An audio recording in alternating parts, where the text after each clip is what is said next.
When we grow plants, we put a lot of effort into their growth and development, all for the purpose of harvesting healthy and tasty fruits. We often encounter pests during the growing season of certain types of vegetables.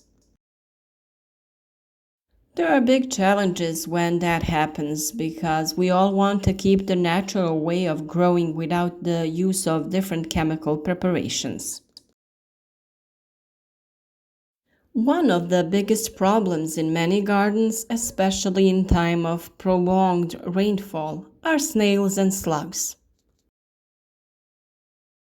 Most often we notice them when they have already started to do some damage in our garden, and not infrequently, then their population has already progressed a lot. We have already shared with you tips on what you can do to remove them and save your plants. However, did you know that snails and slugs lay eggs during autumn, and by destroying them, we reduce their number next spring?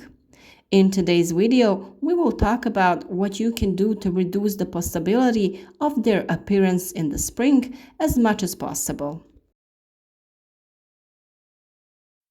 Every day we bring new useful advice, so if you want to grow healthy and strong plants with us, follow our channel, and by clicking on the bell sign, ensure yourself that you are notified about every new video so that you don't miss any advice.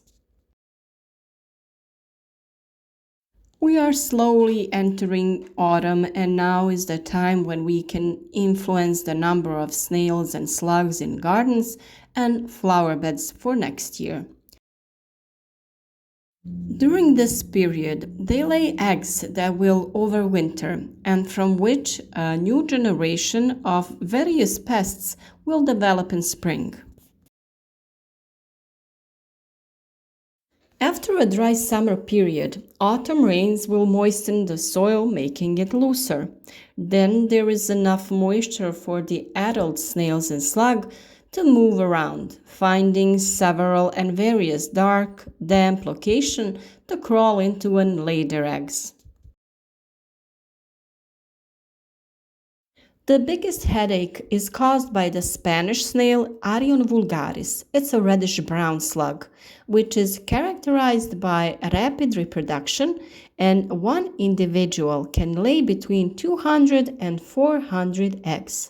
Despite the large losses, this is significantly higher than the number of native species. The eggs are 1 millimeter in diameter, like styrofoam balls. When freshly laid, they are almost transparent. Then they become white and darker. They are usually laid in piles. Seeing adult and even small individuals in the spring is a sign that we already have a problem, and it will cost us a lot of time and nerves. This is certainly not something we expect in vegetable gardening, which should be relaxing, and yet we do our job with pleasure. Precisely for this reason, in order to reduce their population as much as possible in the spring, it is important to implement preventive measurements that will prevent the laying and number of overwintered eggs. You reduce the number of adults by using natural methods. Use various traps, repellents, attract natural enemies such as toads, hedgehogs, and birds. We have already shared with you our tips on how to secure places in the garden that will attract them and where you can easily pick them up.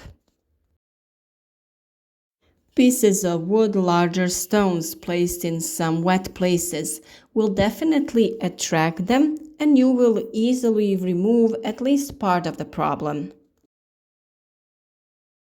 Also, traps with beer or cornmeal will be very attractive to them. Dig the containers lightly into the ground so that the snail can easily reach the content inside, while on the other hand they adorn corn flour but cannot digest it.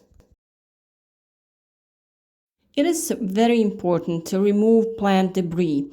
Pull the roots of some vegetable species because they are like magnets for snails at this time of the year.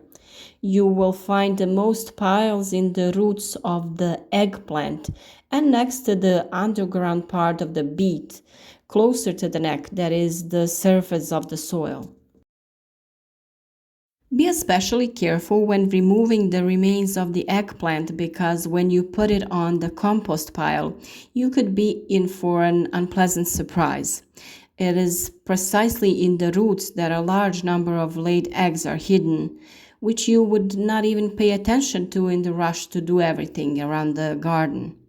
You may be hit by an invasion of snails and slugs that can cause great damage. Carefully examine the roots of uprooted plants and even burn some of them. Remove the eggs from the beets. You can step on them or leave them on the surface of the ground because when they dry out, they rot. Calcification of the acidic soil reduces the number of surviving eggs because lime has a negative effect on them. Lightly sprinkle lime on the ground and mix with a rake. By doing so, you will improve the composition of the soil and influence the development of snail and slug eggs. If you have flower beds surrounded by beams, boards, or bricks, inspect the interior, the zone between the board and the ground. Use a thinner stick to pass through that space, pushing the content to the surface. Inspect the presence of adult eggs.